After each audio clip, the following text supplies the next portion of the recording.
చెప్పి విజ్ఞాపన చేయడంలో తప్పేముంది? ఒక కేంద్ర మంత్రికి ఇవ్వకుండా ఎవరికి ఇస్తారు సార్?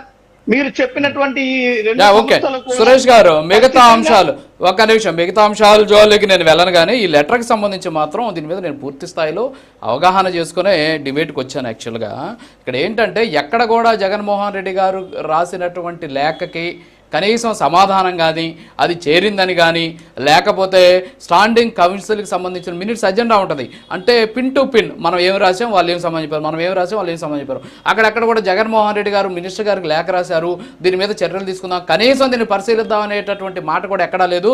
74వ మీటింగ్ నుంచి 81వ మీటింగ్ వరకు జరిగింది ఇప్పటి వరకు. అన్ని మీటింగులు మినిట్స్ బుక్స్ నేను తీసుకొని చూస్తే ఆన్లైన్లో దొరుకుతాయి, మీరు కూడా చూడొచ్చు, స్క్రీన్ మీద ఉంది మనకు. అవి కానీ చూస్తే ఎక్కడ కూడా జగన్మోహన్ రెడ్డి గారు రాశారు అనేటువంటి అంశం లేదు. బట్ ఈ లేఖ రాసింది కేంద్ర మంత్రికి రాశారు.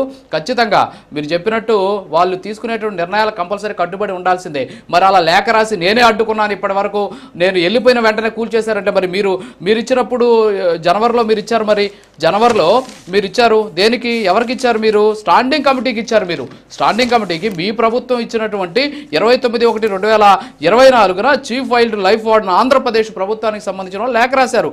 ఎస్, మేము ఎవిక్షన్ నోటీస్ ఇచ్చాము, వాళ్ళని వెంటనే ఖాళీ చేయమన్నాం, తొందరలో కూల్చేయబోతున్నాం అని చెప్పేసి. మరి అది మీ ప్రభుత్వ హయాంలో జరగలేదా? సో ఇప్పుడేదో ఒక అంశాన్ని తీసుకొచ్చి మాట్లాడడం, ఈ లేఖలు కరెక్ట్ కాదనడం ఇది కరెక్ట్ అయినటువంటి విషయం కాదు. మీ దగ్గర నేను మళ్ళీ వస్తాను, టైం అవుతుంది. దీనికంటే ముందు అజయ్ కుమార్ సజ్జా గారు మీకు ఒక్క వీడియో వినిపిస్తాను, నేను ఒక్కసారి వినండి ప్లీజ్. ఇది కొడాలి నాని గారు మాట్లాడారు. ఆంజనేయ స్వామి చెయ్యకపోతే ఆంజనేయ స్వామికి పోయేది ఏమి లేదు, బొమ్మదే.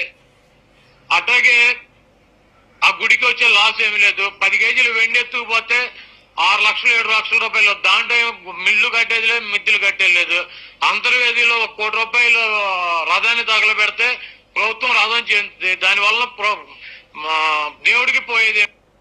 సో ఇప్పుడు విన్నారు మరి మీరు. ఇది ఇందాక మనకు సురేష్ గారు మాట్లాడారు, అవన్నీ ఆ రోజు మేము బయటగానే పెట్టున్నట్టే మతకళాలు ఎలా ఉంటాయనేది తెలుసుండేది. సో మేము చాలా జాగ్రత్తగా సామరస్యంగా ఆ రోజు ప్రవర్తించామని చెప్పారు. మరి ఆ పార్టీకి సంబంధించినటువంటి మంత్రి ఆయన ఆ రోజు ఆయన మాట్లాడారు, ఏమేమి మాట్లాడారు? రథం పోతే పోని 1 కోటి రూపాయలు పెట్టి తయారు చేస్తాం, చెయ్యి ఇరిగిపోతే ఏమైంది, ఆంజనేయ స్వామికి ఏమైనా నష్టం వస్తుందా? కాదు. తర్వాత 6 కేజీలు వెండెత్తుకోమైనంత మాత్రం ఏమైనా అయిపోద్ది, దానివల్ల మిద్దెలు మేళ కడతామని చెప్పినటువంటి మాటలు మాట్లాడినటువంటి ఆ పార్టీ మంత్రి ఆయన. సో ఇప్పుడు మీరు రియాక్ట్ అవ్వండి ప్లీజ్. గుడ్ మార్నింగ్ రాజు గారు, మీకు ప్యానెల్లో ఉన్న పెద్దలకు కూడా, అదేవిధంగా ప్రైమ్ లైన్ వీక్షకులకి. రాజు గారు, ఇది ఒక సెన్సిటివ్ టాపిక్ అండి.